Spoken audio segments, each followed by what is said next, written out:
My family cut me from the wedding. So I went on vacation.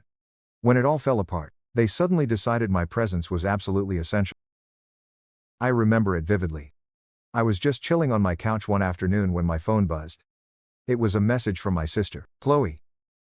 I saw it pop up, and honestly, a small part of me hoped it was her finally asking for my opinion on her wedding colors or something. We're siblings, right? I've always been there for her. But what I read instead just made my blood run cold. Hey. Just wanted to let you know the guest list is finalized, and we had to make some tough cuts. Hope you understand.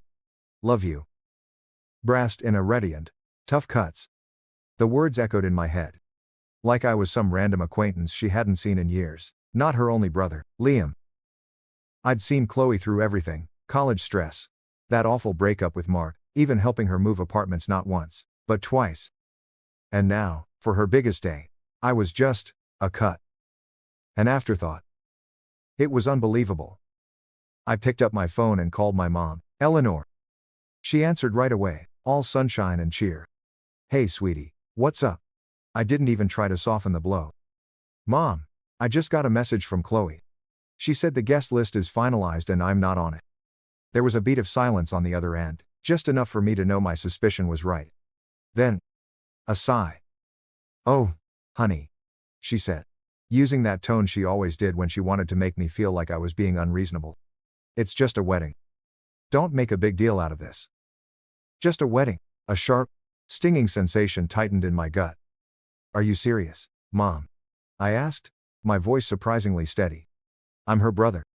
How can I not be invited to my own sister's wedding? She made a little tisk sound, like I was a toddler throwing a tantrum. It's not personal. They had to keep the guest list small. Mom. I cut her off. I just saw Chloe's social media post. She invited over 100 people. Another pause, then a forced, airy chuckle. Well. You know how things are. Weddings are expensive. And maybe they just assumed you wouldn't mind skipping this one. Wouldn't mind. I felt like it'd been sucker punched. Mom. I've been there for Chloe for everything. I helped her pack and unpack when she moved to Maple Creek and then again to Riverbend. When she lost her job at the design agency, my partner and I covered half her rent for 3 months. And I was the one who listened to her cry about Mark for weeks. But now I'm not important enough to be there for her big day. Oh. Stop being so dramatic, Mom sighed again. It's just one day. You're overreacting. I laughed. But there was no humor in it. Overreacting, right. I could see the whole script playing out. I'd argue. Mom would dismiss me, Chloe would eventually offer some flimsy apology, and I'd be expected to just forgive and forget, because that's what I always did. But not this time. Something inside me snapped. If I wasn't good enough to be included, then fine. I wouldn't be. I hung up without another word and started scrolling through my phone. If I wasn't going to Chloe's wedding, then I was going to be somewhere a whole lot better. A vacation. A real one. The more I thought about it, the more the anger simmered. I wasn't usually the guy who got worked up over small stuff. I'd let so much slide with Chloe over the years. My birthdays often forgotten, her calls only coming when she needed a favor. Mom always wanted me to be the understanding one, while Chloe seemed to get away with everything. But this felt like a whole new level of disrespect. I wasn't going to sit around feeling sorry for myself while my sister and the rest of the family played happy wedding without me. If I wasn't important enough to be part of their celebration, then I wasn't important enough to be there for them when they inevitably needed something. I grabbed my laptop and started searching for flights. If Chloe was going to have the happiest day of her life, I was going to have the best week of my life. It took less than an hour to plan. I booked an all-inclusive package at a luxurious resort in the Caribbean, a 5-star place with an oceanfront suite, spa treatments, and access to a private stretch of sand. I'd always told myself such a trip was too extravagant. Not anymore. This wasn't just a holiday, it was a statement.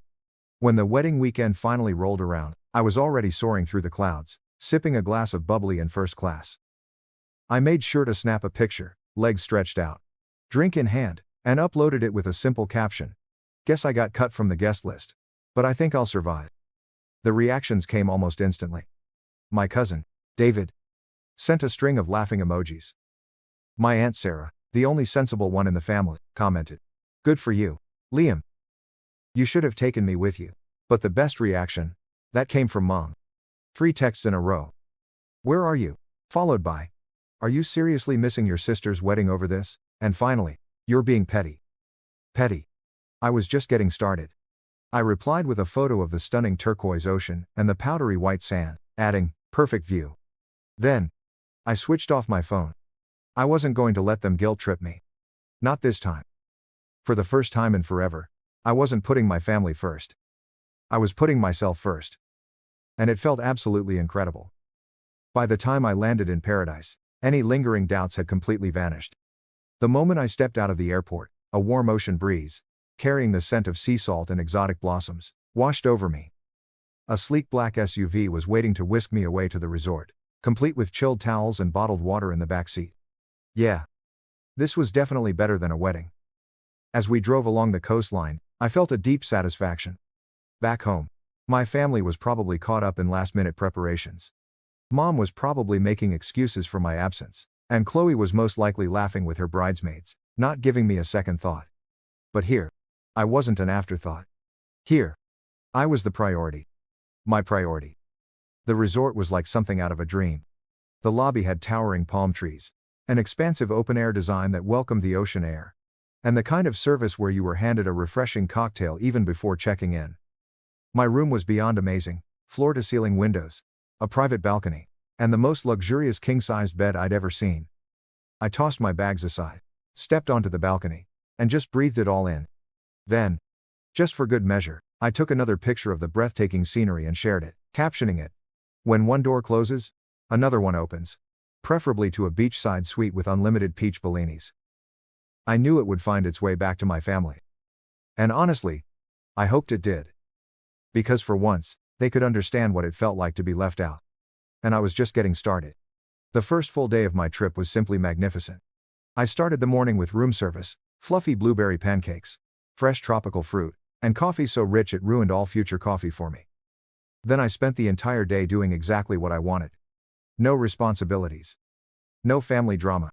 Just me, the ocean, and a schedule focused solely on my own enjoyment. By late afternoon, I was lounging on a sunbed by the infinity pool, a gin martini in hand, watching the gentle waves roll in.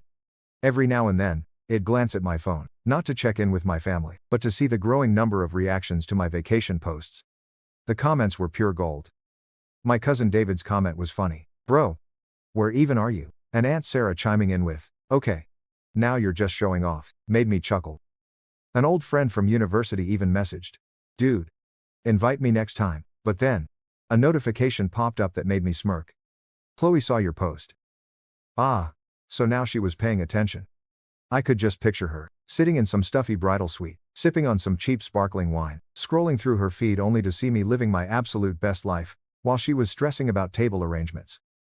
Good. I leaned back. I took another sip of my martini, and thought, enjoy your special day, sis. I hope it's everything you dreamed of. But as the sun began to dip towards the horizon, painting the sky in shades of orange and pink, something strange happened. My phone began to vibrate uncontrollably. At first, I just ignored it. I figured it was just more comments on my pictures.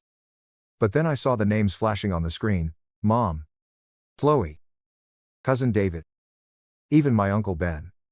Call after call. A flood of texts. I raised an eyebrow, my curiosity finally getting the better of me, and unlocked my phone. The first message I saw was from my mom. "Call me.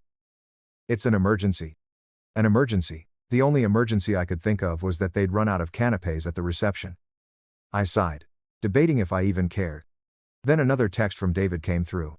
"Dude, you are not going to believe what just happened." Okay. Now I was intrigued. I sat up on my sun lounger and started scrolling through the messages. It didn't take long to realize that the universe had just handed me the most perfect wedding gift imaginable. Because, as it turned out, Chloe's picture-perfect wedding had just gone up in spectacular flames. I read through the storm of messages, my smirk growing wider with each one. "David. Bro, you dodged a bullet." "Mom, Liam. Call me right now. This is a family crisis." And then, the one from Chloe herself. "Please. Where are you? I need you." I stretched out, I took a long sip of my drink, and kept scrolling. Then I saw a message that made me laugh out loud. It was from my other cousin, Melissa. "The groom just walked out." I nearly choked on my martini. "The groom left." "Oh. This was better than anything I could have ever imagined. My curiosity was piqued, so I finally texted David back. "What do you mean he left?" His reply came instantly. "Dude. Full meltdown during the reception. He and Chloe had some massive fight and then he just walked out. Straight up left the venue." A second text followed. "Oh. And then Uncle Ben and my dad got into a screaming match over who was ruining the family's reputation." Grandma Rose cried. "The venue cut off the open bar early. It's a total mess." I leaned back, a genuine, triumphant grin spreading across my face. My sister, who had decided she didn't need me at her wedding, was now in the middle of a disaster, and suddenly I was the first person they all came running to. I could already hear my mother's frantic voice in my head, "You need to fix this. Liam. Chloe is devastated." "Yeah. No thanks." I opened the next message. It was from Chloe again. "Answer your phone, please. I need you." Oh. So now I was important. I took a deep breath and typed back a simple reply. "Sorry. Am a little busy enjoying my overreaction. Hope the wedding was fun." And then, for the first time ever, I blocked her number. I blocked my mom's number too. And I blocked David, just in case he got roped into their guilt trip campaign. Then I set my phone to do not disturb, waved over the poolside waiter, and ordered another drink. Because while my family was spiraling into chaos, I was in paradise. And for once, I wasn't going to be the one to clean up the mess. The next morning, I woke to the gentle sound of waves lapping against the shore. I stretched, feeling more rested than I had in years, and for a glorious minute, I almost forgot about the pandemonium back home. Almost. Then I looked at my phone. Even with most of my family blocked, I still had over 20 missed calls from unknown numbers. A few voicemails had managed to sneak through. Against my better judgment, I pressed play on the first one. It was Mom, her voice tight with panic. "I don't know what you think you're doing, Liam. But this is not the time for one of your little tantrums. Your sister is devastated, and we need you here. This family needs to stick together right now." I rolled my eyes and deleted it. The next one was Chloe, sobbing. "I don't understand why you're doing this. You're my brother, I need you. Please just call me back." Click. Deleted. The third one actually made me laugh. It was David, whispering like he was hiding in a closet. "Dude. Mom and Aunt Sarah are planning to ambush you at your apartment when you get back. Just a heads up. Also, Grandma Rose keeps telling everyone the wedding was cursed because you weren't there. It's hilarious." That one. I saved. I tossed my phone on the bed and stepped out onto the balcony. The sun was rising, casting a golden glow over the ocean. Back home, they were all scrambling. Meanwhile, I was here, sipping a strong black coffee in a fluffy bathrobe, savoring the best decision I'd ever made. They were finally feeling what I had felt when they cut me out. Unwanted. Forgotten. It was poetic. Really. But I wasn't quite done. I picked up my phone, took a picture of my delicious breakfast, and posted it with a caption, "Starting my day completely stress-free. Hope everyone back home is doing okay." Then, just for kicks, I looked through my blocked messages, smiled at the long list of missed calls, and ordered another coffee. I had no intention of calling them back. I was on vacation. By midday, I was relaxing under a private cabana by the beach when my phone vibrated again. A text from Melissa. "Okay. I know you're mad, and honestly, you have every right to be. But you have to hear what happened after the wedding. Call me. You're going to love this." I raised an eyebrow. Melissa had always been the most level-headed of my cousins. If she said it was worth hearing, it probably was. So, I called her. She picked up on the first ring. "Oh my God, you actually answered," she said, her voice buzzing with excitement. "Okay. Are you sitting down?" I looked around at my shaded cabana, the vast ocean before me, a chilled drink in my hand. "Yeah. I think I'm in a pretty good spot for whatever this is." Melissa let out a breathless laugh. "Okay." So after the groom left, Chloe had a total meltdown. And I don't mean a few tears. I mean screaming, wailing, throwing things at the wedding party. I smirked. "Sounds about right." Everyone was trying to calm her down, Melissa continued, when Mom overheard Aunt Sarah say that none of this would have happened if you'd been there. I blinked. "Wait. What?" Melissa giggled. "Yep. She was going on about how you've always been the one to fix things when Chloe spirals. That if you were there, you would have talked some sense into the groom or just handled everything, like you always do. I couldn't help it. I burst out laughing. So let me get this straight. The same family that didn't invite me to the wedding is now blaming me for not being there to save it. Oh. It gets better, Melissa said. Mom told Aunt Sarah she was being ridiculous. And then they started a huge fight. Then Grandma Rose got involved, saying Chloe brought this on herself because she offended the cosmos by not inviting her only brother. I almost dropped my phone in the sand. The cosmos, I repeated, trying to hold back another wave of laughter. Grandma Rose actually said that. Melissa was practically cackling now. In front of everyone, she lectured Chloe, saying, "If you had treated your family with a little more respect, maybe you wouldn't be standing here alone in your wedding dress right now." It was brutal. I leaned my head back, a wide, satisfied grin on my face. Wow. That's beautiful. And then, Melissa added, your mother tried to call the groom's family to smooth things over. His mom just listened politely and then said, "Eleanor, that sounds like a problem for your family, not ours," and hung up. I had to put my drink down before I spilled it from laughing so hard. So, I said, catching my breath, where does that leave Chloe? Melissa sighed, the laughter in her voice fading slightly. Still crying, still blaming everyone but herself. Last I heard, she was trying to come up with some kind of backup plan to save face. But let's be real. The whole thing is a total wreck. I shook my head, still smiling. You know what the best part of all this is? What? I picked up my drink and took a slow, deliberate sip. I don't care. Melissa roared with laughter on the other end of the line. Honestly, Liam, I don't blame you. I just thought you'd appreciate knowing that karma did its job. Oh. I very much appreciate knowing that, I said. Thanks for the update, Melissa. No problem, she replied. Enjoy your trip. And for the record, you absolutely did the right thing. I hung up feeling more content than I had in years.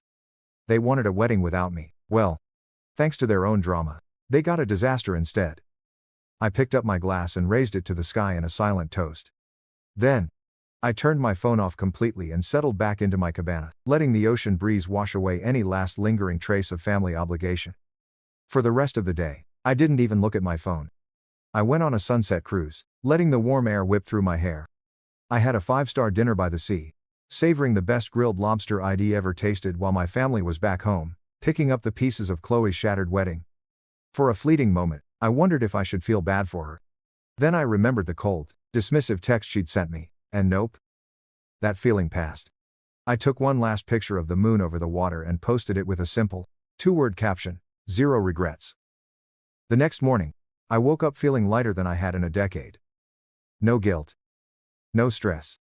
No last-minute family emergencies that somehow always became my problem to solve. Just me. The sound of the waves, and a whole day of blissful nothingness ahead. Out of sheer curiosity, I turned my phone back on. It was a big mistake. Within seconds, the notifications exploded. Mom, you need to stop acting like a child and call me. Chloe, I can't believe you're doing this to me. You are so selfish. Mom again, this isn't funny. Liam. Chloe is heartbroken. Do you even care? An unknown number, probably one of my aunts. We need to fix this family before it's too late. I groaned and shook my head. It was almost impressive how quickly they'd pivoted from ignoring my existence to expecting me to fix their lives. Then, one message caught my eye. It was from Melissa. Okay. I know you're ignoring everyone, but you need to read this. Your mom is trying to organize a family discussion for when you get back. Just a heads up. I actually laughed out loud. A family discussion. They really thought I was just going to come home and walk right back into their drama, let them guilt trip me, and pretend none of this ever happened. Not a chance. I quickly typed a reply to Melissa. Thanks for the warning, but I won't be there. Her response came a second later. Wait, what do you mean? Me, am extending my trip. They wanted to cut me out. Fine. Am cutting myself out. I could practically feel her shock and amusement through the screen. A moment later, she replied, okay. That's iconic. Tell me everything when you get back, whenever that is, lol. I grinned, put my phone down, and picked up my laptop. With just a few clicks, my vacation was officially extended. Another full week. No family. No drama. No mandatory discussions. Just me and the ocean. Before heading down to the beach, I composed one final text, sending it to both my mom and Chloe. Oh. So you want me around now? Sorry. I'm too busy enjoying my overreaction. Have fun cleaning up your own messes. Then, for the last time, I blocked their number. I put my phone away in a drawer, ordered a cool drink, and walked out into the sunshine. There was no guilt. No tension. No regrets. Just a profound sense of peace. And it was, without a doubt, the best decision I had ever made. Thank you for watching. If you enjoyed this video, don't forget to subscribe to support the channel. Your support means the world to us.